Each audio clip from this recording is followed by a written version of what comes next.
Dr. Shraddha Chandak is consultant pediatric hemato-oncologist and immunologist practicing in Cape Town Super Speciality Hospital, Aurangabad. Our second speaker is Dr. Omkar Khankar.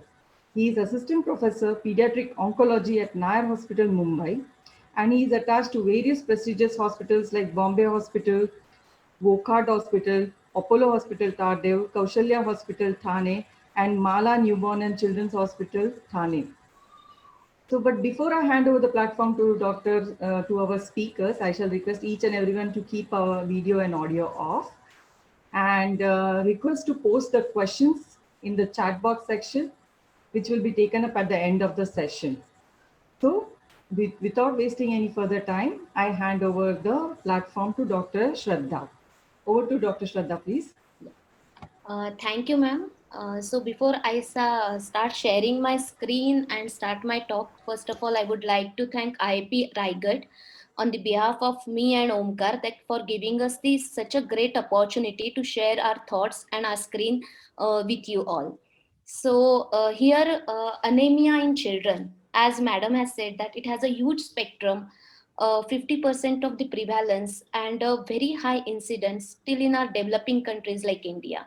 So, without wasting any time in theoretical discussion, today we are going to discuss some 5 to 6 cases of different anemia with varied presentations and how we can come to a diagnosis. So, as we know, the simple tool like a CBC, which is a complete blood cell count, which is the most common investigations, I will say most common used, most common misused, and most commonly misinterpreted investigation which we do in and out everyone starting from the GPs to the most super specialties. But if we know how to interpret this CBC, how this counts or how these numbers speak to us, if we know that, it makes our life very easily. So let's go through without wasting the time. We will go to all these cases. So I'm sharing my screen.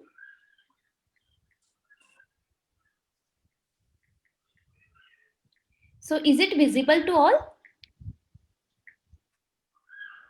Omkar, is it visible? Yeah, it is visible. Yes. Okay. So this is the case one. In that we have made two scenarios. So first scenario, this is a 18-month male child came with history of sluggishness, decreased activity, decreased intake, and easy fatigability. And in scenario two, we have a child B, who is 6.5-year-old male child, came with a similar complaint. In addition to that, he is not gaining height and weight. On examination, both these kids, they are having pallor, which is almost 4 plus, no organomegaly, and no other significant finding. So my question to Omkar, how will you approach to a child in scenario one? So what should be our points in the history? So Shraddha, if you can go back to the history points, sluggishness, I don't know, but then decreased activity, easy fatigability, they are all pointers towards hypoxia. So hypoxia, when it comes down to, as Amdekar sir also says, chief complaints leading to hypoxia, the three systems which come in my mind are hematology, CVS, cardiovascular system, and respiratory system. Now, again, the chief complaints are not indicating anything towards the other last two systems. So the first, that is the hematology, which comes into my mind. So most common cause of these kind of hypoxic situation, that is pallor, is something which I'll try to direct my history to. So now this patient has pallor, which is very significant. We have put it as 4 plus, and there is no organomegaly or anything. So there's no bulk of the disease.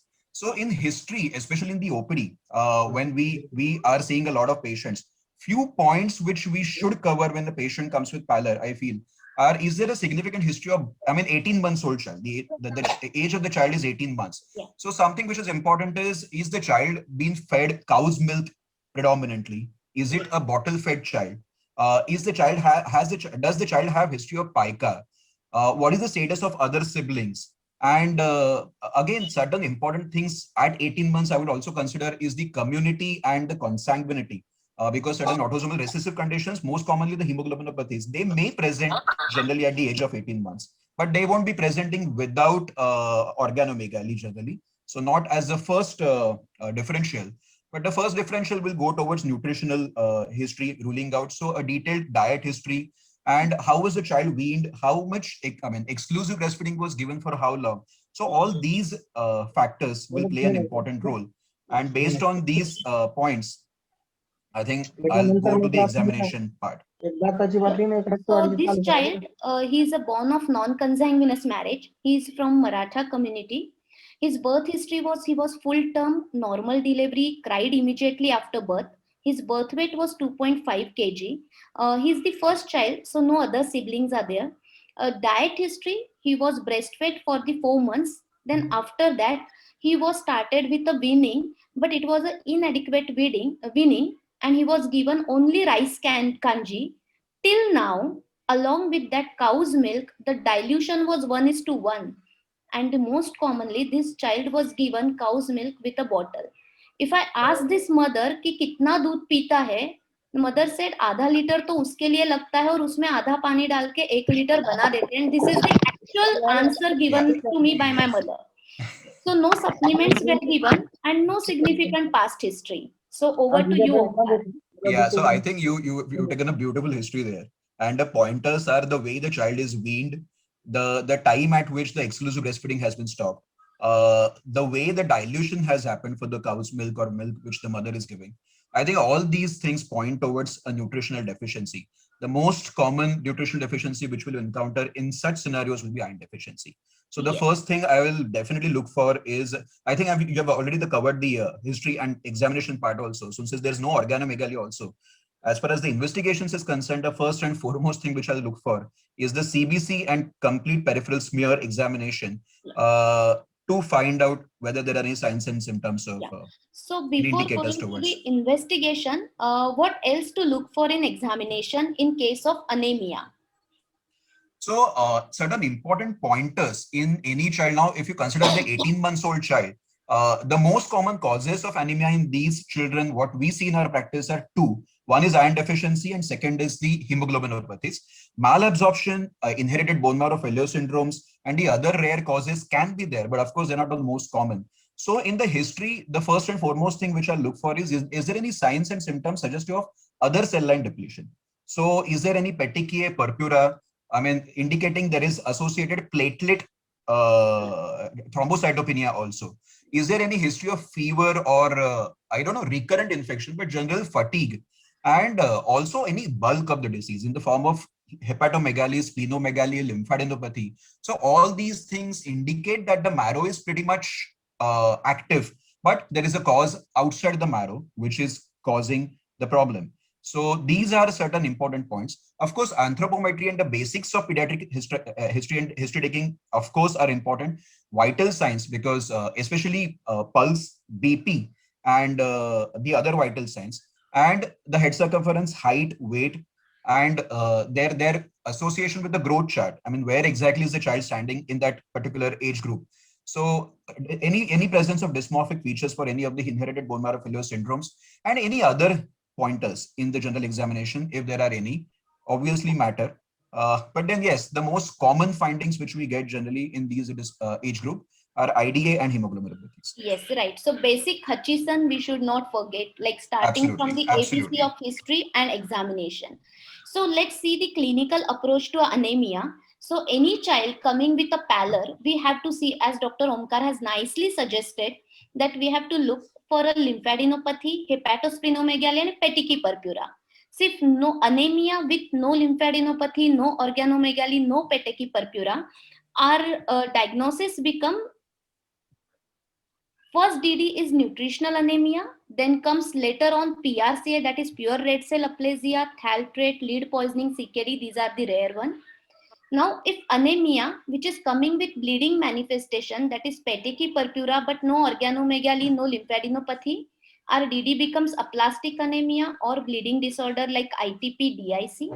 And if anemia is coming with hepatosplenomegaly, no bleeding manifestation, no lymphadenopathy, DD become thalassemia, hemoglobinopathies, later on liver disorder. And if anemia is coming with all the three, that is bleeding manifestations, organomegaly, lymphadenopathy, it's leukemia or lymphoreticular malignancy unless proved otherwise. So this becomes our clinical approach to anemia. So what are the first line of investigation in case of anemia? So in such case, yes, CBC, PS, retic, and yes, stool routine and microscopy also matter a lot, because in any anemia, is the anemia because of inadequate production, increased destruction, or excessive loss? So the losses most commonly encountered are GI losses. So these four become absolutely important. But yes, CBC and PS becomes like the most important for me. Yes. I mean, I So, think 90% of the diagnosis we make on peripheral smear with CBC and entiasis. बुखार आया तो 4-4 घंटे. so this is the CBC. Is this report complete? Is this gives you any answer? So how to interpret? Yeah, so that's the most common way the patients are referred. I think that's very important point to bring out here, Shraddha, because when we get referrals, especially in a tertiary care institute, we see the discharge cards with the CBCs written and HB this much, WBC this much, and platelets this much. But it is not at all adequate. We all know that, because unless HB, which is low or high or whatever it is supported by the indices of the RBCs, we cannot come to any conclusion. WBCs with its differential and platelets with its indices. So the detailed report should always be HB with all the RBC indices, including the red cell distribution width, which sometimes, rather most of the times, lacks in most of the reports which come to our institute. WBC with its differential, retic count, platelet, and also the peripheral smear examination. So Yes. if these are the parameters which are covered in the CBC report, I think I will call it as a complete report. Yes. So this is the complete report of CBC. This is the PS picture. Will you please interpret for me this report? Yeah, so you can see it here. HB is low, severely low, 4.8, so it's anemia. MCV is low, so it is a microcytic anemia. MCH is low, which is hypochromic anemia. So it is a microcytic hypochromic anemia with RDW, which is high. Now, RDW is an indicator of variation in the cell size. In other words, it is nothing but anisocytosis present or absent. So increase in the RDW generally indicates presence of anisocytosis. Increase in the RDW generally in the tune of somewhere. I mean, if the RDW CV component, if you take, and the normal range is up to 15 or 16, between 14 and 16. So 16 to 30, what we have seen, they generally indicate as a hallmark of nutritional deficiency, unless proved otherwise. RDWs beyond 30 generally go in favor of hemoglobinopathies like beta thal homozygous and all. But this RDW, which is between 16, 17 to 30, becomes a hallmark of nutritional deficiency. And that, when present with microcytic and hypochromic picture, the first and foremost thing which comes into my mind is iron deficiency anemia. Sorry. Just go back to the CBC. Okay. Now, this will be corroborated or supported by the other parameters. The TLC is normal, which is 7,800 with a normal differential, and platelets are almost normal, but slightly on the higher side. So all these all these indices are going towards something which is a microcytic hypochromic anemia with the presence of anisocytosis with the low retic, which are mentioned here. So again, anemia of inadequate nutrition. So nutritional anemia is the first differential I'll see. So what I'll see or what I'll expect when I look at PS will be microcytic hypochromic picture with anisopoikilocytosis and the characteristics of iron deficiency like pencil cells and all. Yeah, very rightly said, Dr. Omkar. And here, one more point I want to mention, that whenever you are seeing the retic count, always calculate a corrected retic count for the given degree Yes. of anemia. So this is a simple flow chart. Like if we have a low MCV and a normal RDW, so the diagnosis becomes thaltrate. As Omkar has said, ki RDW is a hallmark of anisocytosis, variation in RBC size. And this normal RDW is the hallmark of thaltrate. So low MCV, low hemoglobin, high RBC count, and normal RDW becomes a thaltrate unless proven otherwise. So this is a simple CBC. If antenatal mother comes to us with a CBC report like this, and if we can do the HPLC, we can diagnose thaltrate. It can be a simple tool to prevent a birth of a thalassaemic child. The high RDW with low MCV, it's iron deficiency. And as it is not mentioned here, but very high RDW, as it is said, more than 30 with low MCV, the hemoglobinopathy becomes the DD. So this is a simple chart which explains how to interpret CBC in view of MCV and RDW. So approach to this child with Dr. Omkar, like, is this patient anemic with regard to the hemoglobin? Yeah, yes, Definitely. yes. So how severely he or she is affected? I want to ask you, how can we differentiate the degree of anemia? It is mild, moderate, severe on the basis. So clinically, I mean, there are many guidelines which are indicating mild as a definition, moderate and severe. But something which is, I mean, as far as severe anemia is concerned, which is of most concern to me, because I have to first and foremost rule out whether the child is having any signs of impending failure. So the severe anemia, the child will be pale in most of the areas where you examine, and he will have signs other than that if he has impending failure signs like tachycardia, tachypnea. And if there is already failure setting in, generally it will go even progress to some soft hepatomegaly with basal Krebs and all. Mild and moderate anemia, the definitions are generally restricted to less than 7, we categorize as severe. 7 to 10, approximately, most of the books generally give you as moderate, and more than 10 or 11, we generally consider as mild anemias. But to differentiate between the two clinically sometimes may become difficult. But yes, something which is having signs and symptoms of hypoxia must be addressed immediately. Someone with signs and symptoms of hypoxia. So what should be the cause of anemia? I think you have already mentioned it's decreased production, or it's a nutritional one. Nutritional anemia. Yeah. And what treatment should we be offered? Like, this is the diagnosis. This should become a complete diagnosis, I think. It's a Absolutely. nutritional anemia because of decreased production. It's a microcytic hypochromic anemia, and it's a severe anemia because hemoglobin is 4. Yes. Yeah, just to summarize, if I may interrupt, Yeah. it is an anemia with high RDW, that is rested distribution width, which is less than 30. So it is a hallmark, as I said, of nutritional anemia. Just to summarize, because it's a very important point, I feel. Yeah, sure, And sure. 90% of the cases which come in the pediatric practice with anemia, I think you can solve with this particular indices, these indices. So high RDW with microcytic hypochromic component, hallmark of iron deficiency. High RDW with macrocytic component, hallmark of megaloblastic anemia. And now, in addition to that, the next question you're asking is, I think, how do you treat the child? So yes, the first and foremost thing is the lifestyle modification, most important. I don't know where we call it as lifestyle modification, but then yeah, the diet counseling is most important, because the child has generally, because what happens is, most of the children look chubby when they are bottle fed or predominantly milk fed, and parents are happy till the child becomes irritable.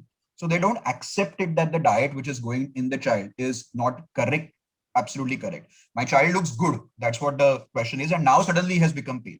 So that is what the argument is. So yes, diet counseling is important. Food products which are rich in iron have to be included in the diet. As far as breastfeeding is concerned, exclusive breastfeeding till the age of 6 months. And we generally practice telling parents to avoid animal milk, especially the cow's milk, which is most commonly practiced in India, with any dilution, whatever it is, but avoid it as much as possible till 9 to 12 months of age. It is very difficult to practice in real life, I understand, but as far as possible, avoid it till 9 to 12 months of age. Breastfeeding, the breast milk is generally sufficient if you start weaning also correctly at the age of 4 to 6 months, 6 months by our Indian standards. And yes, supplemental iron. Now, this is important point. Good, you have brought it. Supplemental iron, not only I think for LBW, low birth weight infants, but also for normal babies beyond 4 months of age, is indicated by guidelines. Now even Indian guidelines. So far, it was always the American guidelines. So 1 to 2 milligram of ferrous fumarate preparations, most of the times which we advocate, are indicated as a supplement beyond 4 months of life, and for low birth weight infants, as she has noted in the chart, based on the weight less than 1 kg, 1 to 1.5 kg, and more than 1.5 kg, we prescribe the ferrous preparations. Yeah. So now let's just brief us about this oral iron medication, because lot of confusion goes on. Which product to be used, which iron to be used, how much dose, what are the brands, syrup preparation, any alternative to syrup. So I would like that you just throw a light on this oral iron medications. Yeah. So before we go on to the preparations, how I prescribe iron is also important. When I say you have to take iron, Generally, a ferrous fumarate preparation is best because the amount of elemental iron in ferrous fumarate preparation generated to the tune of 33%. In as opposed to ferrous gluconate, which is around 12%, ferrous ascorbate, which is around 20%, and so on. Ferrous sulfate around 20%, and so on. So ferrous fumarate preparations most commonly used to be taken with a dose of 4 to 6 milligram per kg per day as a single dose. Yeah, very important point, as a single dose. We always ask them to have empty stomach 2 hours prior and 2 hours after. Even 1 hour prior is good enough, but we always insist that between the 2 feeds of 4 hours apart, you prefer the iron preparation if it is to be given to an exclusively breastfed child, which is a rare situation, but otherwise just before going to bed. That's really the best time, because then they don't have to bother about what the child will eat once he takes the preparation. So that helps in that way. So just before he goes to bed, make sure the child has empty stomach 2 hours prior to iron preparation, and the iron preparation has to be taken with water, with at the most added lime juice, but without any other food products along with it, especially milk or anything. So it has to be taken with water, and it has to be taken on empty stomach, and make sure the child has empty stomach beyond that, and the correct dose has to be administered. So generally we make sure that we teach the mother, if it is suppose the drops, which are most commonly used, we teach the mother how to use the dropper, where is the mark, till what level she has to take the drops, and we make sure that she's taking it. The one way of ensuring it is the child generally within 2 days, what we see, irritability goes down significantly. The mother is very happy. A lot of mothers call us and tell us that the irritability has completely gone, and the child is much better, and he's eating also well. And then as far as the lab parameters are concerned, we generally do the retic count generally on day 7. And then we again do the CBC on day 7, day 30 also. And if at all required, just to see the complete treatment follow-up at 3 months and 6 months. So that is how we generally treat and prescribe the treatment. Now, these are the iron sachets, like specifically taken a name, if Taziron sachets have come in market. Yes. What is your take on those sachets? Because very costly, 20 rupees per sachet, and giving to a poor people with IDA. It's like a paradox. I don't know. I mean, I personally haven't started using them at all, to be very honest. One. Second, the iron preparations which I'm using so far are giving excellent results. So I don't have any problem with them. So I haven't yet started using any of the sachet. Of course, there are many pros, many more cons with the sachet. Let's not go into details of that, but no, I think the current preparations which are available are more or less enough. They are the best. So not really good with the sachet. The duration should be for how long iron to be given? So the actual treatment part has to be given for 1 to 3 months, and beyond that, for 3 months, we prescribe iron to replenish the stores. So total generally 6 months is the treatment which we indicate. Right. And the response you have already mentioned, that how we see the response with retic response and rise in hemoglobin. Correct. Right.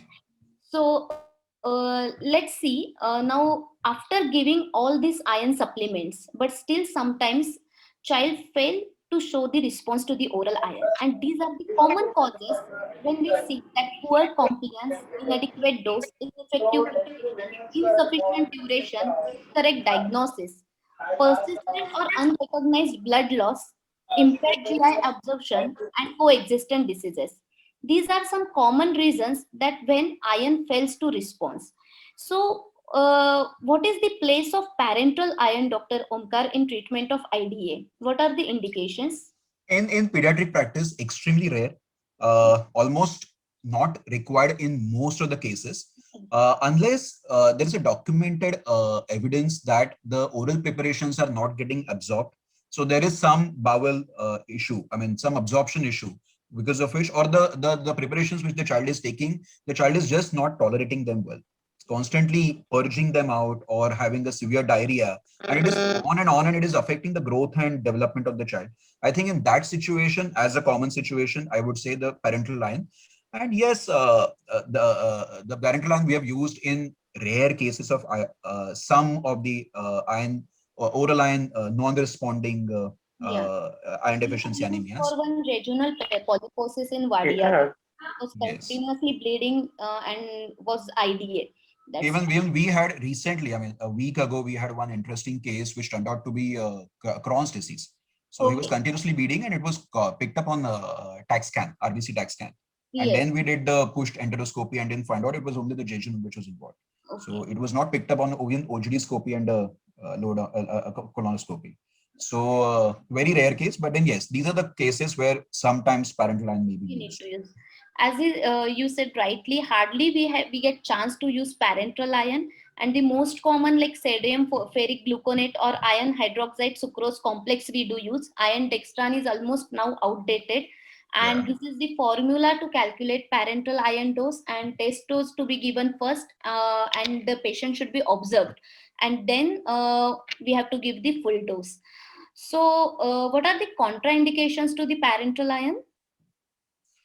Uh, First of all, it should not be used as far as possible. So the most common contraindications after previous use, if there was an instance of allergy, hypersensitivity reaction, anaphylaxis, these are the most common reasons why I will not use it. And of course, as you have rightly pointed out, it is not an iron deficiency anemia. Why will you use it?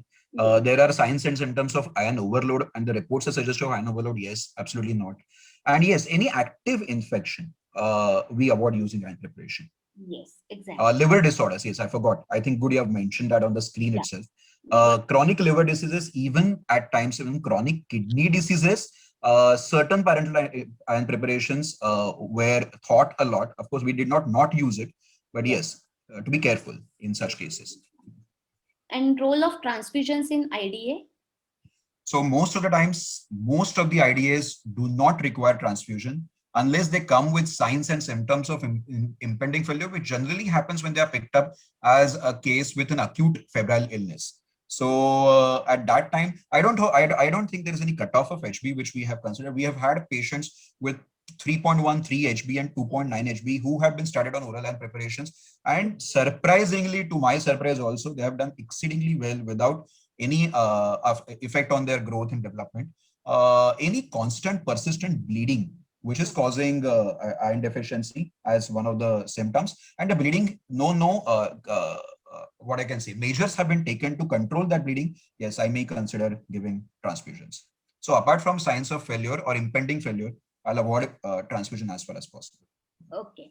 So, And yes, since you have brought up the point of transfusion, one important point to note is prefer NAT tested transfusions, which are leukofiltered, irradiated if possible, which is not possible everywhere. And yeah, so those are the points which one must note, that use these transfusions, because the risk of transmission of the 3H, the HIV, HPV, HCV can be significantly reduced when the blood bag is tested with the NAT testing. right. Yes, thank you. And here we finished our discussion. I think it's complete discussion on IDA, starting from the history, examination, investigation, diagnosis, and the treatment. So let's move to scenario 2. Yeah, so so Shraddha, now I'll start asking you these questions. Yes, now my So time. yeah, so it is now your turn. So he's a 6 years 6 months old male child with sluggishness, decreased activity, decreased intake, easy fatiguity, and not gaining height and weight, with examination suggestive of significant pallor without any bulk of the disease in the form of organomegaly and there are no other systemic examination abnormalities. So my first and foremost question to you is, when will you consider that there is something more to it and not just a plain simple nutritional anemia? Yeah. Thanks, Omkar, for this very important question, because I would be happy to give a diagnosis of nutritional anemia because it's a most benign diagnosis. But Absolutely. yes, definitely, in this, like if we see this child, he's a 6-year-old, and the main prominent examination finding or the basic observation, he's a short stature. So first of all, for any illness to give a diagnosis, we have to consider the age of onset. And I see that 6.5-year-old male child coming with anemia. It doesn't give me a relaxation just to tell that it is a IDA, looking at the same CBC picture as a IDA. So unusual age, the short stature, and specific sign and symptom. These are the three main clues which tells us that this is not a nutritional anemia. Now, this child has come from Vaijapur, and his main thing, he has come with a big file of investigations, and he was the main complaint was his height is not increasing and he's not eating. So from Vaijapur, which is not like a very endemic area, and like lot many thalassemia patients come, so we have investigated first, like for HB electrophoresis, G6PD, the routine anemia investigations, everything came negative. But that short stretcher was bothering me, so I asked him the specific history, and the mother gave me there is an intolerance to wheat based diet. Mother has observed that whenever he eats chapati, he goes for motion almost 8 to 10 times a day. So that's why he had an aversion for chapati and he was just taking moong dal rice, and the khichdi was his favorite item. So this made me to investigate this child in another direction. So these are So the yeah, so that's an important point, Shraddha. I think we have always seen that yes, IDA will be a diagnosis in most of the cases, but one must look for additional pointers if there is anything in addition to IDA, if anything is there. So that's very important because these are the cases which ultimately come to tertiary institute as not responding to iron treatment also, because there is something more to the case which is missed out. And yeah, one more important point I would make here is the patient, the place where the patient is hailing from is important. As rightly pointed out by you that the patient was coming from Vaijapur, that's an important point. I think we'll see it in this case itself.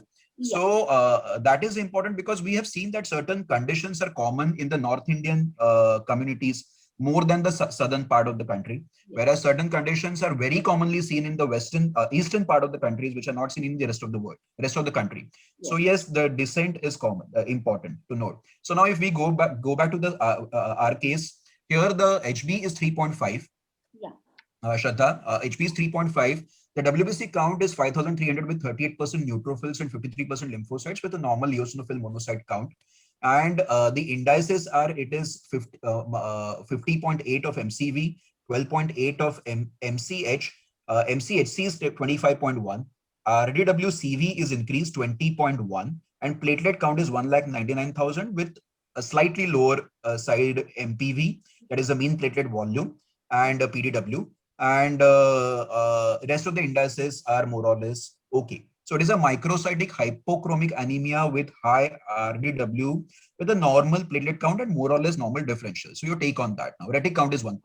So again, how will you proceed further? yeah, the same thing as we seen at the previous chart. Now this is a low hemoglobin with low MCV with high RDW and the low retic count. Again, the picture is mimicking like iron deficiency anemia, but as a part of a workup, as I said that he has come from Vaijapur, I did HB electrophoresis, G6PD stool routine, everything was normal. And since for the short stretcher and history of intolerance to the wheat diet, so I had suspected a celiac disease in him. So here we did the tissue transglutaminase antibody, the complete celiac workup, and it has come positive. It is 194 and the normal are less than 20 with normal IgA, that is 327. Yeah, that's Anti-gliadin, important. yeah, anti-gliadin was raised, anti-endometrial body was positive. So this is nothing but a clear diagnosis of celiac disease. So the first foremost, like we stopped wheat from his diet. So wheat, maize, these are the two. Started a gluten-free diet. Iron multivitamin supplementation we did. Deworming was done and we monitored the growth.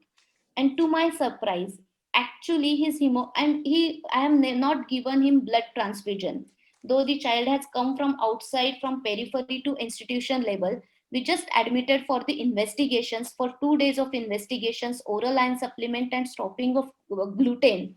So the child has shown improvement in hemoglobin in next 3 months, started gaining weight. The height improvement was there after 6 months. And one more thing, just as an observation or as a experience, I would like to say, when we start a gluten-free diet to all celiac patient, but still patient does not show any improvement. Mother says कि I don't give him गेहूं at all, कुछ भी नहीं देती, pizza नहीं देती, burger नहीं देती, केक भी मैं नाचनी का बनाती हूँ, but still a child is not showing improvement. I would like to tell all those mother that change your chakki. Because अगर वो गेहूं बाहर के चक्की से पिसा के लाते हैं तो it is mixed with the others gehu and not her own, so it is not Okay. her mistake. So this is very important to tell all celiac patients mother that have their own chakki at home, which will not be contaminated by their wheat. So this is the point which I wanted to make. And monitoring of growth, and this child is been in my follow up since last 2 years and he's doing extremely well. So let's see when to suspect non-nutritional causes of IDA. That was the main point. Unusual age of onset, failure to thrive, disproportionate anemia to the symptom, coexisting other symptoms like bleeding, diarrhea, respiratory distress, hepatosplenomegaly, as Omkar has said, that we have to see the bulk of disease in the body. Any coexistence like persistent fever, bone pain, which are a red alert sign, presence of hypertension, any history, drug history for any other illness if child is taking, and the positive family history, consanguinity, and the family history should not be restricted to the mother, father, and siblings, but it should be an extended family history. So these are some points which gives us a clue that whether we are dealing with nutritional or non-nutritional cases of anemia. Absolutely. So should we move for the case 2? Sure. Yes. So this is a second case. Here it is 12-year-old female child came with pallor, tiredness since 3 months, puffiness of face and edema fit since 15 days. So on examination, pallor was present, icterus present, edema fit present, periorbital puffiness, knuckle hyperpigmentation was present, and no organomegaly. So how will you approach in this child? Yeah, so as we can see, can you just go back to the history? So Yeah. there are signs and symptoms of hypoxia, pallor, which is the cause of it, and it is not associated with any signs of organomegaly. There's no organomegaly or lymphadenopathy, and the child has come with signs of failure because there is already a back pressure changes. There is puffiness and edema feet with periorbital puffiness, and all these things are indicating that the heart is now kind of loaded, and one has to act really fast. So that is one message which this thing is giving. And yes, one important point which you have noticed in this history is examination is the knuckle hyperpigmentation. Again, that goes in most of the anemic cases. The first and foremost thing which we should think at the back of our mind, keep at the back of our mind, is the megaloblastic anemias, which should be kept at the back of the mind. So yes, as far as investigation is concerned, the first and foremost thing always, as usual, CBC with peripheral smear, retic count, and this is the CBC. It's a complete CBC report, which is again suggestive of anemia, which is macrocytic normochromic with high RDW. So as we discussed before, high RDW is a hallmark of nutritional anemia unless proved otherwise. It's not that the only cause is nutritional anemia, but yes, most common cause is nutritional anemia with macrocytic component, and anemia is there. With WBC on the lower side, ANC is also somewhere around, I think, 1400, so slightly on the lower side, and the platelets are low, 1 lakh. So kind of evolving pancytopenia. Retic count is 1.5%. Again, decrease. The corrected retic count will be further low. So it will be somewhere around 0.75% will be the corrected retic count in such case. And the bilirubin is slightly high, predominantly the indirect component with very high LDH. So all these things, I'll also look at the PS. PS again is showing macro ovalocyte and hypersegmented polys, again, very classical picture which we see in B12 folate deficiency. So yes, the first and foremost thing I'll think of is macroovalocytes with macrocytic anemia. So B12 deficiency, folate deficiency. And that is what I'll rule out as a first and foremost thing in such case. Sure. So any confirmatory test? So when we try to confirm B12 deficiency, we generally do it as B12 levels, RBC folate levels, along with methylmalonic acid and homocysteine levels. It should never be, now good you have brought out this point, because it should never be only B12 or only folate levels which are done. You will see a lot of cases will give you a normal B12 level in spite of them eventually landing as megaloblastic anemias because of their deficiency. So because the B12 which we measure, there can be some issues with that. One, because it is not actual tissue B12 which is available for the tissues. That is what we are measuring. That can never be the indicator of blood B12 which we do, serum B12. And secondly, a lot of times these patients who come from some GPs, they have given some oral supplements. They have just taken it in the morning and then they come and then you collect the blood. So B12 is falsely high in their blood. So there are a lot of issues like that. So B12 should never be done as an isolated investigation. It should always be supplemented with homocysteine and methylmalonic acid, which will give you a fair idea about even the because B12 and the MMA and homocysteine, these are the metabolites in the B12 and folate pathway. So they will give you a fair idea about where the pathway is lacking. What is the pathway lacking? Is there is a significant B12 deficiency with folate or without folate deficiency? So that is the reason a complete investigation panel is important. No, bone marrow is not must in each case. We hardly do bone marrow in our megaloblastic cases. Yes, we do make sure that if there is anything which is not characteristic or there is an additional component to this megaloblastic anemia patient, like suppose disproportionate organomegaly or something other than that, then yes, we may follow up the patient very closely, or very rare instances if there are some autoimmune manifestations or anything like that, we may consider bone marrow, but most of the cases we never do bone marrow. Because they respond beautifully once you start the parental B12, and I think the indices also change drastically. Yes, and if we do bone marrow, then we can see the megaloblast, giant metamellocytes, and hypersegmented PMN. So as you rightly said, it's not necessary in nutritional case of megaloblastic anemia. For just if we suspect something else other than megaloblastic, then yes, we need to do it. So Absolutely. how do we? So yeah, so the B12 regimen, something which is very important, and I think as we should use this discussion panel to pass on this message to everyone, that especially in younger children, I won't say in adults so commonly, but especially in younger children, and especially as as the child is more and more, younger the child, more is the possibility, is that of as soon as you start B12, there is a dangerous drive of potassium inside the cell, and that can cause dangerous hypokalemia. Yes. And we have seen, in fact, in my practice, I have seen one child who actually suffered big time because of this hypokalemia. Let's not discuss that case particularly, but then yes, it is an important consideration. So we always prefer giving very low dose B12, IM or subcut, either is fine. We give it 24 hours apart, and we monitor the potassium meticulously before, during, and after the dose. And we see that if there is no change in the potassium levels, then on the third day, we generally start with 1000 micrograms of B12 IM, which we give OD for 7 days. And then we continue it for every week for around 6 weeks, and then every month for around 6 to 8 months. So that is how we generally treat B12 deficiency. One again important point is we prefer parenteral B12 over oral B12 to begin with.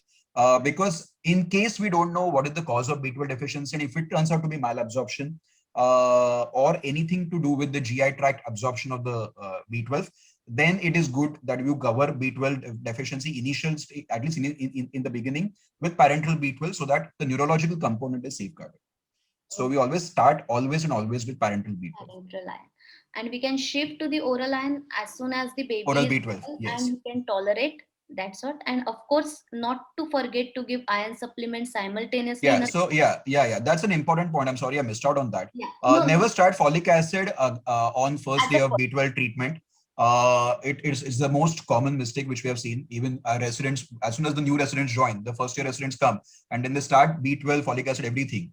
So that's not a good idea, because as soon as you start folic acid, it can actually kind of exacerbate the neurological deterioration in case it is impending. So that can be really dangerous. So always we prefer starting folic acid and iron preparations generally on day 7 of B12 treatment. Right. So we wait for the first week, and then we start the folic acid and iron preparations. Iron may come falsely normal in such cases when you test iron, but it is always good to give iron supplements also, because generally we see after treatment, we may see the iron is actually there was a deficiency. Yes, in our scenario, the iron is also the common deficient micronutrient. Absolutely. And here is that is the very important, as you said, that vitamin B12 with MMA and for homocysteine levels. So that also gives us a clue. If both are elevated, then we know that it's a B12 deficiency. But if it is MMA is normal and homocysteine is raised, then we know that it's a folate deficiency we are concerned with. So it is very important to differentiate between these two. So that is also one point. So let's see the my Viva times for this scenario too. Okay, great. There is one question, Shraddha, I think in the chat box. One second, you just I how accurate is the Menzer index? That's the question. You want to take it? Yeah, please, Yeah. please go ahead. No, you want to take it? No, take no issues. So Menzer index is something, madam, which we have been using as a screening index, not really as a diagnostic index. I mean, we see that 13 as a cutoff and more than 13 and less than 13 being suggestive of IDA or thalassemia, respectively. But then as a diagnostic index, yes. As a screening index, yes, not as a diagnostic index. Diagnostic parameters will be always the one which we discussed right now. Yeah, and it used to, it has been used by Dr. Lokeshwar sir, this Meissner's index. Yes. For the camps, like where in the rural area he used to go for a camp, Correct. just to pick up the thalassemic cases. So that way it was the useful, but it is not the diagnostic one. It just differentiates, nothing else. It's a good point. In fact, it's a quick measure to differentiate. It comes very handy. It can be done immediately during the OPDRs or even the camps, as you rightly said. So that is the what do you say, advantage of that. Yes. But not as the diagnostic parameter. So so my turn now. So here you go. It's a 12-year-old female child with pallor since 3 months, easy fatigability since 3 months, fever since 1 month, and joint pain since 15 days. It's a sick-looking child with fever, pallor, petechiae, joint stiffness, and organomegaly, which is significant.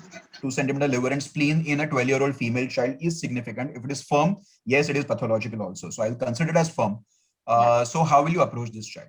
Yeah. Again, if we compare the previous girl in scenario 1, the same age group, both are female, coming with almost same complaints like pallor since 3 months in both. So both are having compensated anemia. But in addition to her, in this child, there is one more important finding, that she is having fever since 1 month and joint pain 15 days, which are quite significant and which made this child sick looking. So whenever, if I see clinically a child who is coming happily, playful, active, I feel that it's a benign thing. I should take time to investigate. But when child is sick looking, not doing well, preferring child to be in the mother's lap or lie down quietly in a bed, which bothers me a lot. So being a pediatrician, I would like to have a noisy child rather than a quiet child. So this is a sick looking, febrile, pallor and petechiae. Now these 4 things are telling me all the 3 cell lines are affected. Along with that, joint stiffness and firm organomegaly. So what else I want?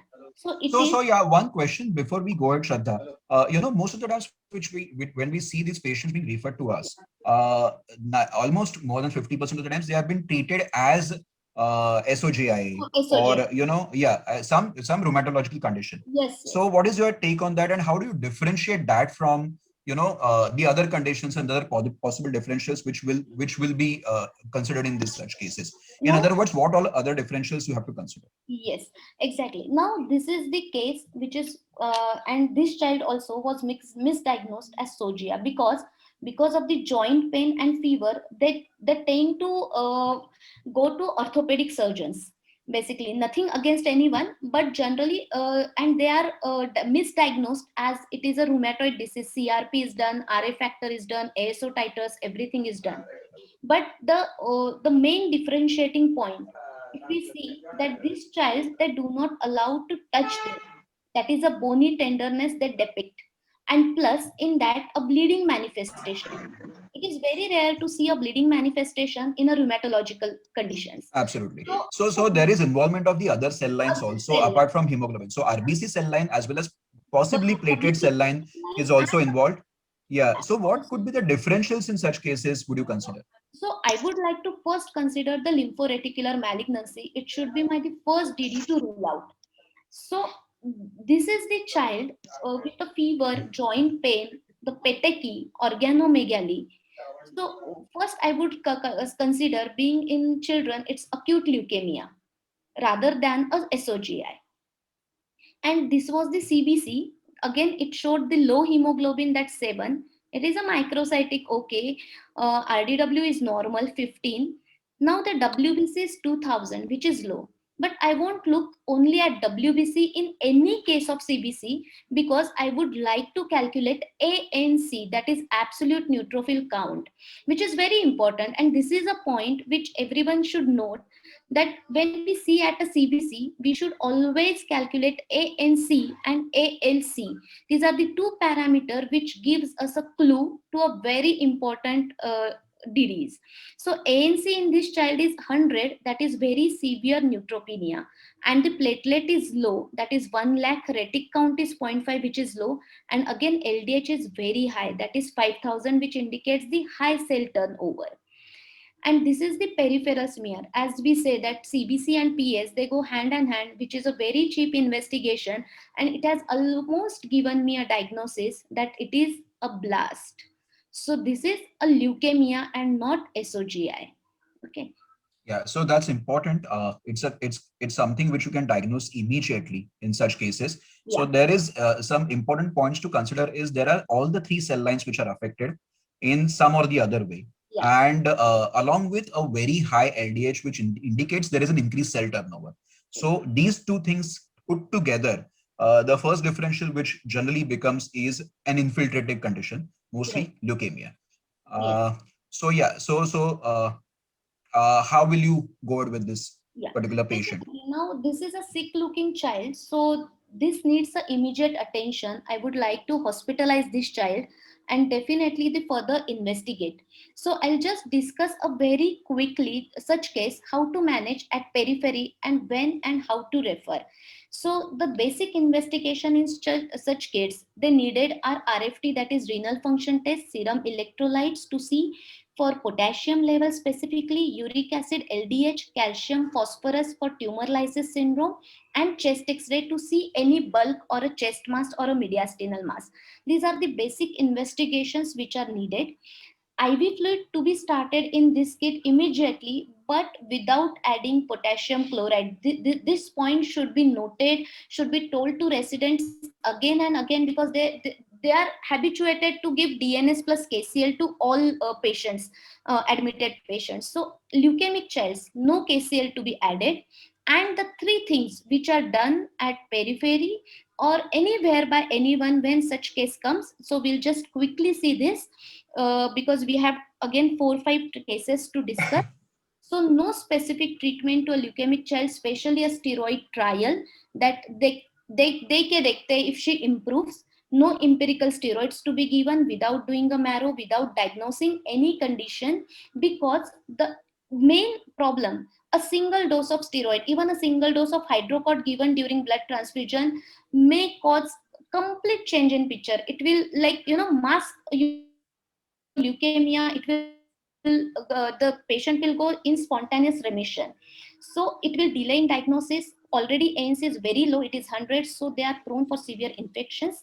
And if this disease relapses after 2 or 3 months, then it will be a resistant disease, very difficult to treat. So the disease which has a prognosis of almost 95% acute leukemia, the prognosis immediately becomes a 60 to 65%. So it just changes the picture. So it's a point to be taken that no empirical steroid for any conditions to be given, specifically with a child with a pancytopenia. PCV Uh, transfusion. Yeah, please, Omkar, yeah, I think wonderful. You mentioned some very important points. And I mean, that can actually save lives in a lot of cases. Very important that we always give good fluids Yeah. without potassium, number one. Always have a chest X-ray done to rule out any mediastinal widening, because if there's already a widening and you go on adding fluids, that can cause SVC syndrome. So always rule out mediastinal widening. And if there is no widening, prefer giving lots of fluids without potassium, and always keep a check on tumor lysis parameters. The four important ones: potassium, because that's an intracellular ion. As the cell lyses, potassium goes out, and nucleic acid breakdown will cause rise in the uric acid and phosphorus, and excess of phosphorus will cause chelation of calcium, so hypocalcemia. So calcium, phosphorus, uric acid, and potassium, please keep a check on all these parameters, and eventually they will affect the kidney, so create. So these are the few things which you mentioned, very important. And never ever give steroids, because not only that it will mask the picture, but steroid is the mainstay of treatment also of ALL. So the next time when the patient comes and if he has already received steroid, we will automatically have to categorize him as a high risk case, because there are clones which are now present in this patient which have multiplied, which are now kind of resistant to steroids. So it is very important to consider that do not start steroids without having a baseline marrow or understanding of the disease. Omkar and Shraddha, just one question. With Yeah. this particular child with 2000 count, what are the chances of this child getting into tumor lysis? So that, Shraddha, you want to take?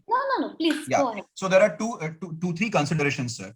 Generally with low counts, yes, you are right. Tumor lysis is not commonly seen, but if there is excessive bulk of the disease, and in such cases, when the marrow is completely packed, as soon as we start treatment, the disease starts dissolving everywhere. And if there is no adequate hydration given, there are always chances of tumor lysis, which are seen in the biochemistry. So yes, less chances with pancytopenic patients, but not completely eliminated. Yeah, we can't ignore, sir, because such patients, they present with most of the time a packed marrow. And as soon as we start giving fluid and start steroid, disease just melts like anything. That's why.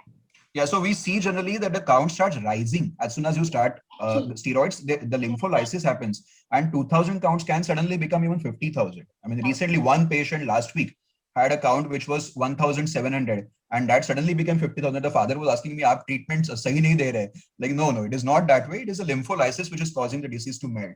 So yes, counts will rise once you start steroids. Should I go ahead? Anything? Yeah, sure. So I think it's my turn to ask you questions. So role of PCV transfusion, and yeah, it's very important. Good, you brought it up here. It's very, very important that the message has to go. Yeah. When and how will you consider PCV transfusion in such cases? So the first, as we say, that there is a routine practice of giving hydrocortisone, a dose shot of hydrocortisone during transfusion, which should not be given.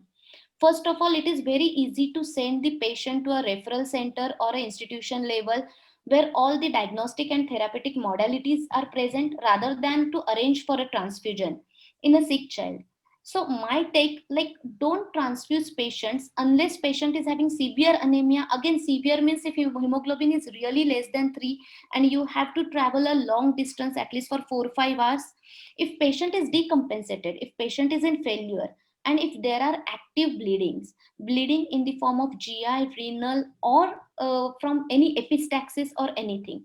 So these are the three clear-cut indications. That time only we have to transfuse. Also, if hemoglobin is very low, please transfuse only with 5 cc per kg to start with. Don't transfuse immediately 20 cc per kg. That is very important. Monitor the parameters and then arrange for the transfer or the referral as soon as possible. Yeah, And wonderful, Shraddha. Yeah, sorry to interrupt you. No issues. Yeah, that's wonderful. I think you covered most of the points with transfusion, but what are the hazards of transfusion if in case we give excessive transfusion? Because the first knee-jerk reaction which will happen to anyone, any physician, is now the hemoglobin is 5.4 or 6 or 5. It is a severe anemia and the child is sick looking. Let me first transfuse and stabilize him. So what are the hazards which we anticipate when we transfuse overzealously? So before giving a transfusion, not to look only at a hemoglobin number, always look at a WBC count. Now, if we transfuse a child with packed RBC with a high counts like more than 50,000 or 1 lakh, it will cause more hazard that a leukostasis will happen. So it is better to give a fluid to arrange like to stabilize the child without transfusion rather than transfusing the child and making the situation worse. So that is the main thing which bothers me. Ki for transfusion, don't look only at a hemoglobin number, that hemoglobin of 4, 5, I have to transfuse. But if the counts are 1 lakh and 1.5 lakh, the transfusion is not indicated. First is the leuko reduction and then transfusion. So that Yeah, is so the will main. you, yeah, so will you really consider transfusions in cases which are presenting as pancytopenia with bulk or pancytopenia which are again ALLs? Again, I have told that if patient is stable, if he can tolerate 5 to 6 hours of travel, if he can wait for 24 hours for the transfusion, if there are no gallop rhythm, hemodynamically stable, then I will wait for a transfusion rather than just making hurry to transfuse the child and make the hemoglobin number like 10 or 11 and then to send. Okay, so yeah, that's important, that avoid overzealous transfusion. Yes, you may need transfusion just to stabilize the child, but it should not be overzealous just to trace the number. Yeah. It is something which should be completely avoided as far as possible. The complications of leukostasis, hyperviscosity can actually damage a particular organ, and that can be really, really bad. So avoid transfusions as far as possible. Will you always advise doing a marrow immediately Omkar, in such cases? Omkar. Sorry, sir. Yes, Yeah, yeah, I'll just ask one relevant question for the sure, practitioners. sure. Sometimes they Yes, get sir. a child which is not diagnosed as leukemia so far. Picture may or may not look like leukemia, but he's come with a severe anemia and which may be 5-6. Now, with a potential possibility of leukemia, can a transfusion change the bone marrow? So, like you said, steroid, we have to do the bone marrow first and then you may start steroid. Like that, what is the hazard of transfusion changing the bone marrow picture? Is it something like that? It may be masking the bone marrow as well. Yes. Shraddha, you want to take it or Just should I put take it? light, yeah, put light on Yeah. that because that's Yeah. So, something which sir, has to go very clear. yeah. So the normal physiology will always be when when the condition is a stressful situation in the body, the marrow will start vomiting out. I think that's the best way I can put it out. Vomiting out all the cells in the marrow, and they will be seen in the peripheral blood in the microscope as a peripheral smear examination. When you give transfusion, the stress component is kind of relieved or gone, and so the blast picture which you would have otherwise seen in the peripheral blood, you may not see, because the marrow is, I can say the marrow has now calmed. I mean, that is the best way to put it, I think. So the calm marrow will not really be shown as a stress marrow emitting out all the blast. So yes, masking will happen, and peripheral blood examination may not even pick up leukemia once the transfusion is given, because it's again with adult blood in addition to that masking effect. So that may miss out the diagnosis of leukemia also. Like a single transfusion can put patient into a temporary remission. So it will just delay the diagnosis by just giving a transfusion. So give transfusion only it is really indicated, otherwise not. That's it. Yeah, I think, sir, we have answered the question which you wanted. So we'll go Yeah, go ahead. ahead. Yeah. Sure, sure. So my question to you again is, will you always advise doing a bone marrow? See, again, as Mohit sir has rightly pointed out, we don't even know the diagnosis of leukemia, but then Yeah. now there is an anemia and there are other cell line involvements also. So will you really consider doing a bone marrow wherever they are and immediately, just to get the diagnosis Yeah, in such actually, cases? yeah, I would like to tell that not to do a bone marrow just to diagnose the leukemia, because I have diagnosed the condition on the peripheral smear. Now, in this case, particularly, so the doing bone marrow and looking at the morphology of bone marrow is not going to give me any additional information, because what I need from the marrow, there are two things. One is a flow cytometry and second is cytogenetics and karyotype. So these are the two things which are required for me for the prognostication of the patients and for the deciding the line of treatment. Because flow, it is going to decide whether I am dealing with it is lymphatic leukemia or a myeloid leukemia. If it is a lymphatic, it is B type or a T type, because the treatment is going to be different in ALL and AML. And the cytogenetics and karyotype, of course, for the prognostication. So by doing marrow at periphery, it's not going to give me answer. If patient comes to me after 48 hours of marrow, again I have to redo it. So it's a stress on a patient in all ways. So not to do marrow because your PS has given a diagnosis, and even if it has not given a diagnosis, if you don't have a modalities, diagnostic modalities for the flow and cytogenetics, not to do marrow, it's better to refer a patient. Now some Yeah, people I think, just to summarize what Shraddha is saying, I think the take home message one should always remember is, do not do the investigations only if you're adept at handling the outcomes of those yeah. investigations. It is not that bone marrow doing or not doing will is a must, or not doing is a must, but then do it only and only if you're adept at handling the outcome. The outcome is can be leukemia or any other condition also for that matter. But then if it is coming out as an emergency, are you adept at transferring the child to the right place in the right time? Are you adept at managing the child for the time being? If you are, yes, you can go with the bone marrow. But if you are not, yes, please avoid it, because then a lot of And things can be. Sorry, yeah, yeah, I and interrupted for you. no issues. While doing marrow, we don't just take out the smears, like we take out the tubes like EDTA and heparin, which are required for flow and cytogenetics. Now you will ask me like, it's okay, we'll also give you the tubes and we'll transfer the patient after procedure. But what if patient is taking more than 24 hours, and especially in our climate, like where I'm staying in Aurangabad, which is a hot humid climate, so the blast there get degenerate, they are very heat sensitive blast. So my answer will be no, like you should not do it. It's better because we have to process the tubes within 24 hours, Yeah, maximum it is 36 hours. Otherwise blast will degenerate, it won't give me any idea. And if the running this costly test on a degenerated blast, it's of no use. So again we have to redo the marrow. So the best thing is like not to do any invasive procedure, or do the least invasive procedure and stabilize the child and then transfer it. yeah. So that's again an important point. Flow cytometry like investigations have to be processed as soon as possible.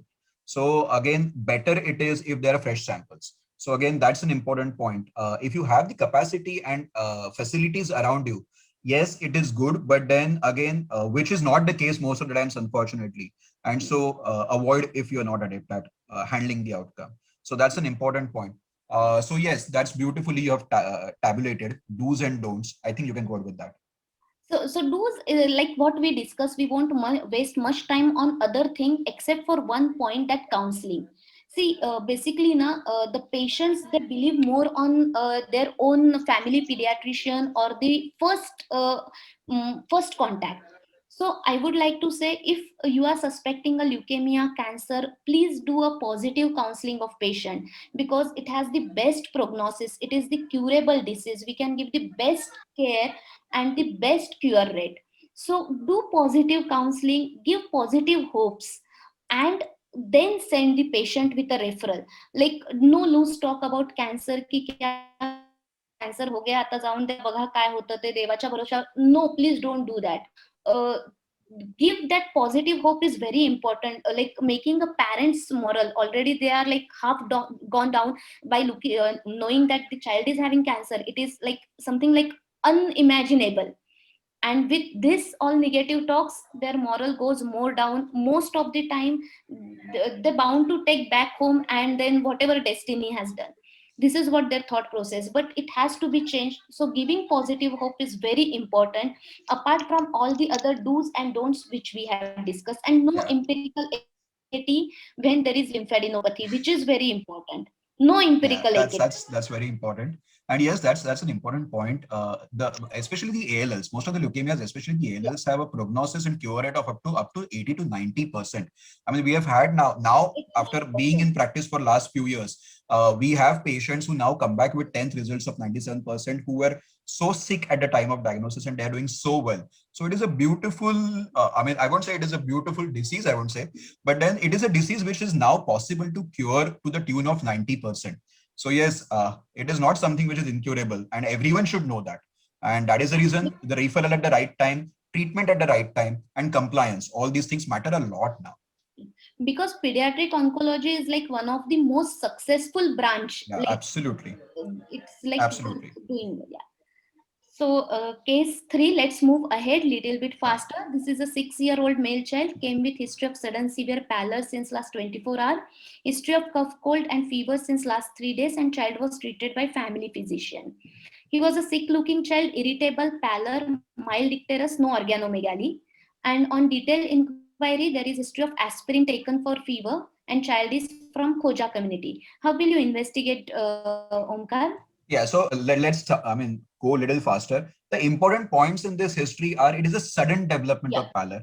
Yeah, that's very important. It's not a gradually developing pallor or pallor over the last 7 days. It is sudden development of pallor with some amount of jaundice.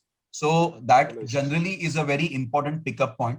The first and foremost thing which I'll do, otherwise the child is stable. He's a little sick looking, but otherwise the child is not having any other physical findings or examination findings. First and foremost thing I'll ask for is a CBC with all the indices and differentials and a peripheral smear examination. Now here you have shown the CBC slide where we can see that it is almost a normocytic normochromic anemia with sorry, I should not be saying normochromic, that indices I don't see. It is a normocytic anemia with a normal RNW and almost normal differential WBC count and platelet count also normal with a very high retic. Now reticulocyte are the precursors of RBCs.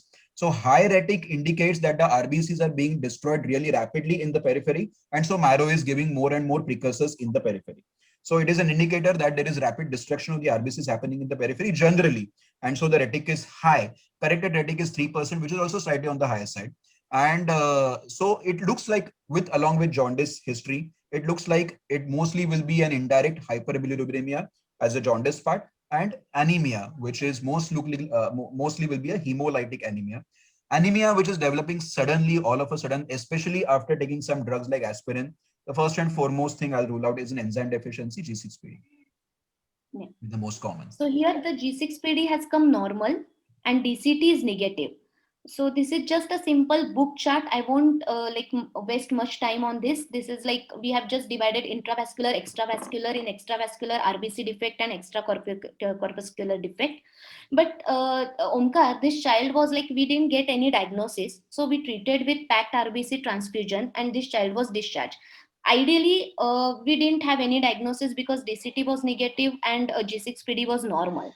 But then, Shraddha, yes, sir. just one question: why MCHC was not mentioned in your indices? Because Yeah, that could MCH have and given me MCHC one both, more I clue. think we have missed out, sir. Yes, sir. I missed out. Yeah, sorry. Yeah. Because high MCHC above 36, I would have made my diagnosis there itself, Yes, especially on this background. Absolutely, you're yes, correct, yes, sir. sir. Yes, yes. Yeah. So apologies from That- my side. I forgot to mention, sir. Yeah. Yeah. And the G6PD is repeated after 6 weeks, and decolorization time is like 120 minutes. What is your take on Yeah, this? so that's again important. Do we do G6PD at the time of hemolysis? One, and if it is normal, when do we repeat it again? So that these are important points. Yes, we do G6PD generally also at the time of hemolysis, because if it is coming low at the time of hemolysis, it itself indicates that it is a severe case of G6PD deficiency. But even if it comes normal, I will repeat it after 6 to 12 weeks, because the fresh RBCs or reticulocytes, whatever you can call them as, they will have very high levels of enzyme.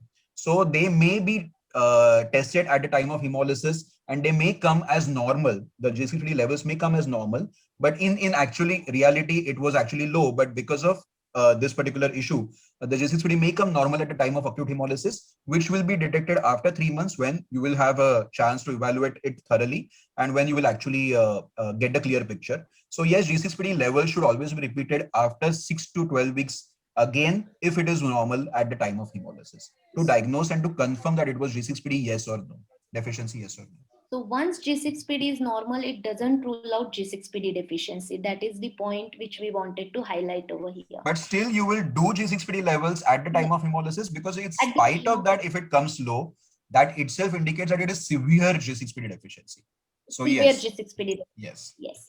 So the next case, this is a 11-year-old male child coming from Muslim community, came with marked pallor noticed by family physician since last 2 months, came with mild puffiness of the eyes. On examination, there is only pallor, no other finding. So it looks like the condition has been there for a long time. So again, I'll ask, in history, more signs and symptoms which are suggestive of anything which is failing to thrive, or anything which is related to any chronic conditions or chronic diseases or chronic illnesses, since we are wrapping up really fast right now, that's an important point to note down. CBC, PS, retic, yes, we'll always do. And as a sign, since we are considering it as a chronic condition, we'll always do the other organ test also, that is LFT and RFT in such cases. ESR plays an important role in such cases. Now here we can see that is a normocyte, is an anemia, which is normocytic, normochromic, and uniform normocytosis. That is, the RDW is normal. It is not high or low. It is not high. So there's no anisocytosis. So uniform normocytosis is a normocytic normochromic anemia with around normal to low WBC count and slightly lower platelet count. So this may go in favor of two conditions most probably. First, anemia of chronic disease. And yes, there can be a slight possibility of any other, since there are 3 cell line involvement, evolving, I may say. So there can be an understanding of some other conditions which may lead to pancytopenia. I will keep that at the back of my mind. But first and foremost thing I'll think of is anemia of chronic disease in such condition. Now this child, he was investigated, for everything, every possible investigations like hemoglobinopathy, G6PD, DCT, bone marrow was done, everything was normal. Now this child was admitted again for some packed RBC transfusion or parenteral iron in the ward.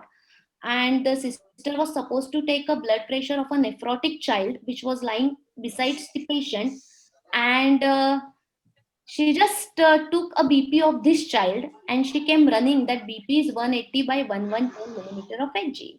Yeah. So again, that kind of gives you an highlights the importance of going by the, our usual routine vitals, general examination, systemic examination, absolutely must in all children. Now, a high BP in anemia of chronic disease generally gives me an idea that it will be something to do with kidneys, most commonly. Not always, but most commonly. And I think, further investigations are showing creatinine of 4 mg% with a high BUN. So yes, it is looking like something which is to do with chronic kidney disease. So this case just reminds me of our teacher, Dr. Nitin Shah sir, who diagnosed coarctation of aorta just on the basis of the blood pressure of one Punjabi child. And this story he tells in his presentation, that he took BP. He said that right eye में तो बहुत ज़्यादा BP है, आप कुछ भी बोलते हैं doctor. The Sardarji went home back, and then next day he came that 2 arms have different BP. One is low, one is high. So doctor, my child is having coarctation of aorta. So again, it reminds that ABC, the Hutchison, we should never forget. Always start child's like pulse, BP, heart, RR, saturations, and then other all investigations, they come in the list. I think, thank God, the sister made a mistake here. Instead of taking the nephrotic child. Mistake and not the bad mistake. Yeah. Just one point, just one interesting point here in the history. Excuse me. Why the investigation of HBPP and everything was done then? So it was initially done outside. This child had come with all these investigations and he was admitted in Wadia Hospital for the anemia workup. Even bone marrow was done, everything was done before taking the BP. Yes, everything was done. This child has come with all these investigations listed. Now, my point is, how was the anthropometry of this child? Was it ever taken? Was he not looking short because he's in chronic renal failure? That's one point. No, and second point, go ahead, Shraddha. Yeah, this child's weight was less than 3rd percentile and the height was between 5th to 15th. So the child wasn't thriving well. It was not absolutely. thriving well, actually. Absolutely. No, additionally, why his weight was okay was because of his edema. Important thing. The weight was Anemia, less than 3rd percentile, sir. Anemia per se will never manifest with puffiness. So this child in the history you mentioned is puffiness. So anemia with puffiness is a manifestation of cardiac failure. There is no cardiac failure, then this anemia is not correlating with puffiness, and look for some other cause for the puffiness. That's how perhaps you could have even thought of it. Yeah. I agree. This is the kind of failures that we make. Yeah. And this is the last case. This is an 8-year-old male child, came with history of pallor on and off for 3 years. No history of fever and history of jaundice 2 years back. So on history. So on history with the chief complaints itself, I always remember Ambedkar sir. I don't know, so many times I remember waxing and waning in any condition is immunological. unless you Hematology. know, like, yeah. So Yes, it is that is a kind of hallmark of immune conditions, because hematology. as the antibody titers go up, the disease starts manifesting, and as the antibody titers go down, the child becomes better. Better. So waxing and waning again is again something which is the first thing which comes in my mind right now when I say on and off pallor On and off. is a immunological condition. Of course, that's not the only differential I have Yes, right yes. now, It but can be, yes. it is like an intermittent pallor or intermittent anemia which comes and goes. But how many children, Shraddha, really give you a history of on and off pallor? I mean, that's a very difficult history to get. Actually, I'll tell you, this child had come from this also case I have seen in Vadia. This child had come from this Gwalior, and Okay. this child was having three different line of investigations. Like he had actually made, sir, madam, ये CBC का file है, ये LFT RFT का file है और ये USG का file है. अब देखो हर साल इसको होता है, हम जाते हैं, ब्लड चढ़ाते हैं, वापस आ जाते हैं और फिर इतने सारे CBCs आते हैं. Just 5 minutes. Just 5 minutes. Yes. On examination, this child had pallor, no koilonychia, platinichia, mild icterus, no generalized lymphadenopathy. Liver was just palpable and spleen of 3 centimeter, which was firm. Now, this child's hemoglobin was 6.5 gram, MCV was 82, MCH was 27, almost normocytic, normochromic, but his MCHC is 37, which is high. Now, this is a red alert. RDW was normal, WBC is okay, platelets are normal, retic is high, and corrected retic is also more than 2%, that is high. LFT was normal. Now, as I said, this child had come with multiple investigations but no conclusion, and this child was referred to Vadia. And just a simple 5 rupees test of peripheral smear, which has given us a diagnosis, and these are the beautiful small spherocytes. So this is nothing but high MCA, like recurrent pallor, icterus. That means it is telling me that some hemolysis is occurring on and off. And that is hemolysis is giving me a jaundice. Then there is high MCHC, which is showing that it's a sign of cellular dehydration. And in this child's father's spleen was palpable. So the examination of parents, and this is nothing but a clear cut, very simple case of hereditary spherocytosis. And Autosomal the dominant. definitive test is RBC membrane disease. Like this PS was like we have seen with Nitin Shah sir, and sir has like कि क्या फायदा इतने सारे file का when one PS1 or Vadia paper is giving us a diagnosis. So this is the beauty of PS. So just winding up, take home message, thorough history and detailed clinical examination is must. Always interpret CBC with RBC indices and retic. PS examination is like ECG to the cardiologist and CT scan to the neurologist. More And important than that. more important and must in each and every case. Treatment should be with proper diagnosis, adequate dose, duration, and preparation of iron with good compliance. And always remember, in emergency, treat child first, investigations can wait. So with this, I would like to thank IIP Raigad, Dr. Omkar, Dr. Mahesh sir, and all organizers and all audience for patiently listening to us and giving us an opportunity on such a nice dais. Thank you very much. Even my heartfelt thank to Mahesh Mohite sir, Hemant Gangulia sir, Smita madam, and Shraddha. Thanks to you also. It was a fantastic session. I enjoyed it thoroughly. So thank you all of you. I think if there are any questions, we are more than happy to take it.